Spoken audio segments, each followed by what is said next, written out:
আমাদের আমার চ্যানেলে সবাইকে স্বাগত। আমি আজকে বানাবো মোগলাই বানানোর জন্য আমি পরিমাণ মতো আটা নিয়ে নিয়েছি। তারপরে তেল দিয়ে নুন দিয়ে ভালো করে একটু ময়াম দিয়ে মেখে নেব। অল্প অল্প জল দিয়ে মেখে নিলে ডোটা আমার রেডি। দেখো আমি এবার 10 মিনিটের জন্য ঢেকে রাখবো। ঢাকা হয়ে গেছে, এবার আমি ঢাকনাটা তুলে এবার আমি ডোটা দেখিয়ে দেবো। দেখো নরম না শক্ত না, এরকমভাবে মেখে নেবে। এবার আমি লেচি কেটে নেব। লেচি কাটা হয়ে গেলে আমি এবার মোগলাইয়ের ভিতরের পুরটা রেডি করব। দেখো আমি কি কি সবজি নিয়ে নিয়েছি।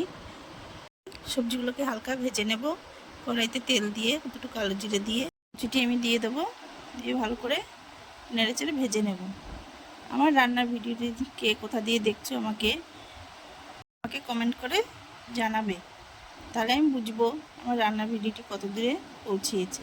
এবার আমি এখানে দিয়ে দেবো ক্যাপসিকাম কুচি দিয়ে একটু নেড়ে চেড়ে দিয়ে দেবো গাজর কুচি দিয়ে নেড়ে চেড়ে আমি দিয়ে দেবো টমেটো কুচি দিয়ে নেড়ে চেড়ে দিয়ে দেবো আমি পেঁয়াজ কুচি দিয়ে নেড়ে চেড়ে ভালো করে দিয়ে দেবো। আবার আলু কুচিগুলো দিয়ে নুন দিয়ে ভালো করে গোলমরিচের গুঁড়ো, জিরের গুঁড়ো, ধনের গুঁড়ো দিয়ে ভালো করে গরম মশলা, চাট মশলা দিয়ে এবার নেড়ে আমি একটা ডিম দিয়ে ভালো করে ভেজে নেব। দেখো আমার ভাজাটি হয়ে গেছে। এগুলোকে গোল করে রেখেছিলাম, দেখো সেগুলোর ভিতরে আমি একটা করে বেলে নেব। বেলে ভিতরে পুর দিয়ে এবার আমি ভাজ করে নেব। মোগলাই ভাজটা আমি করে নিয়েছি। এবার আমি দেখো হালকা করে বেলে নিয়েছি আমি। দেখো এটা হয়ে গেছে আমার। দেখো আমার এগুলো চাটুতে তেল দিয়ে আমি একটা একটা করে ভেজে নেব। ভেজে নেওয়ার পর দেখো তোমরা চাইলে ডুবা তেলেও ভাজতে পারো, এবার চাটুতেও ভাজতে পারো। আমি চাটুতে ভেজে নিয়েছি। তোমাদের যদি আমার এই ভিডিওটি ভালো লাগে আমাকে সাবস্ক্রাইব, লাইক, কমেন্ট, শেয়ার করে দিও।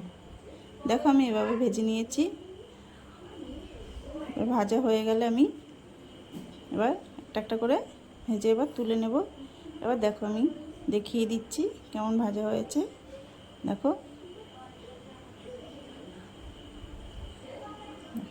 ভিতরটা কত সুন্দর হয়ে গেছে। দেখো এবার আমি সস দিয়ে খাচ্ছি। দেখা হবে পরের ভিডিওতে। টাটা।